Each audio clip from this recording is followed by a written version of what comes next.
right, so we're joined here on Real Agriculture now by Humphrey Bannock, Vice President of the Canadian Federation of Agriculture, a farmer from Round Hill, Alberta, and probably one of the most recognized farmers across Canada after your appearance on the Mercer report a few weeks ago, Humphrey. First of all, how did that come about? It came about through a contact when Mercer's people phoned our Canadian Federation of Agriculture office in Ottawa. They in turn wanted to do a story on Western Canadian farms. That request actually came in September of 2013 or August of 2013, and through that whole process it was a real, I guess, a time for them to learn about agriculture too. We lined up a shoot for the end of September of 2013, lined this all up, and it rained.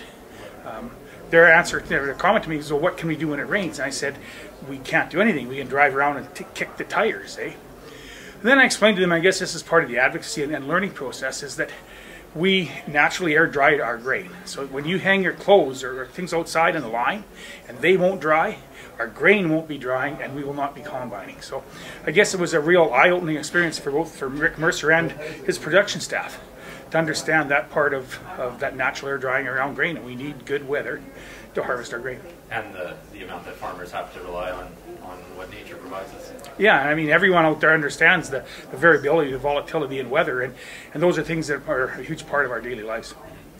So when it came to this fall and the actual shooting of that episode, what was that process like? Yeah, it was the second try this year. He was initially supposed to come on the 7th of September. He came on the first day of fall, September 22nd this year, which was a beautiful warm day in Alberta. It was about 28 or 30 degrees. The process, I mean, there was really no script. You know, in past videos I've done for different organizations and times, it's usually a scripted process. There was no script. We went through a process, and we have a document that shows them the size and scope of our farm, explaining how many acres and what we do, which I think was a real bonus for them, because they could understand what we were doing and exactly what we could be doing that day. No script. They said they'd ad lib as we went along, so we knew they were coming. We had our combines and stuff all prepared for some opening shots in lines and stuff, as you'll see in the video. That was fairly staged from our part, but after that it was just as ad lib as we went along. What about efficiency in terms of your combine operation? How much time did you have to We lost 7 to 8 hours of combine time that day, of single combine time. So probably 2 to 3 hours with the 3 harvesters we have. So it wasn't a big commitment to us. It was more for me to hold back the other staff, saying, well, come on, let's go, let's go, let's go. It's kind of that harvest mentality people have. You know, the time wasn't 2 or 3 hours in a block. It might have been an hour here and then an hour there. And that time in between was really more difficult for the guys running the combines than for myself. And the CBC cameras didn't catch it, but I understand you had some incidents off camera. Yeah, I guess in the opening shot we showed Mr. Mercer and I thrashing wheat in our hands. You know, as he thrashing, throw it out. And when it was all said and done, we have the wheat in our hand. He said, well, we can eat that wheat. I mean, it was something we hoped to show Canadian producers, but our Canadian consumers.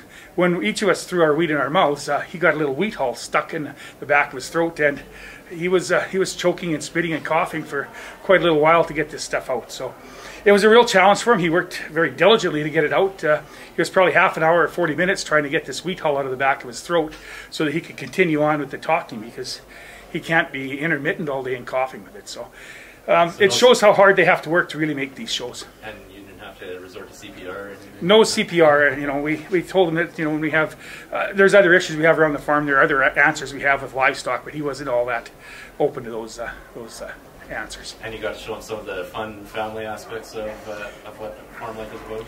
Yeah, we did. You know, my nephew stayed home from school that day just to meet him. My son had stayed home from work, so he showed him how to run the combine.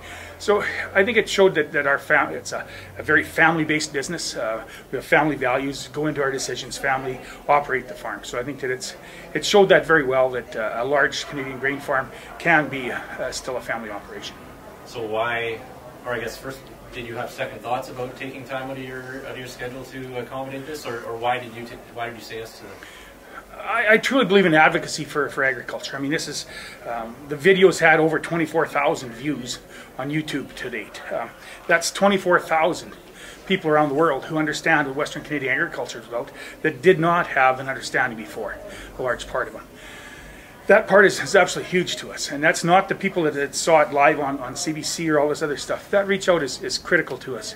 The loss in time, I guess that's part of what you have to do to do that. And sometimes you have to step away from your operation for a while, and your operation will take a small loss in productivity time. But we believe as a farm and a family that this is very critical to agriculture in the future. And that's part of this, I think, idea that's gaining momentum, that's actually part of a farmer's role, is doing some of that kind of making sure people know what they're doing.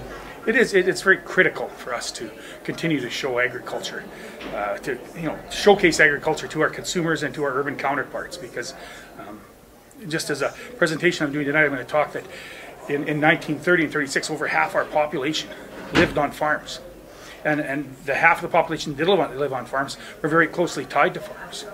Today we have under 2% of our population in Canada live on farms, and there are some families that are many multi-generations away from farms. I know in our open farm days in Alberta, the people that came to visit us on our farm were astounded by the size, by the technology, and by what we do, and the food products that we produce and how they consume them. So the consumers out there and our customers out there are thirsty for this knowledge, and I think this is a great forum to provide that. And you were lucky enough to let Rick Mercer do it on your farm? Yes, we were. I mean, there was some apprehension when we started because, you watch Mercer and you say, well, he's going to make us look like, make a fool of us. And I was my son's and my brother's first of all, he's just going to make us a fool of us. Yeah. And you go to watch, Mercer's reports do not do that, eh? So we got more comfortable with it as time went along, and the day it turned out really well. It was a great day. Just for my son and my nephews to say that they've been on national television is a real ball in their court for their life. They can hold this video up to anybody. My son changed the Canadian dictionary with absolutely, and that's part of the whole process here. And you have to understand that that's how videos are made. He will attest to the fact that he used full sentences throughout the whole video. But if you watch very closely, they cut him, eh?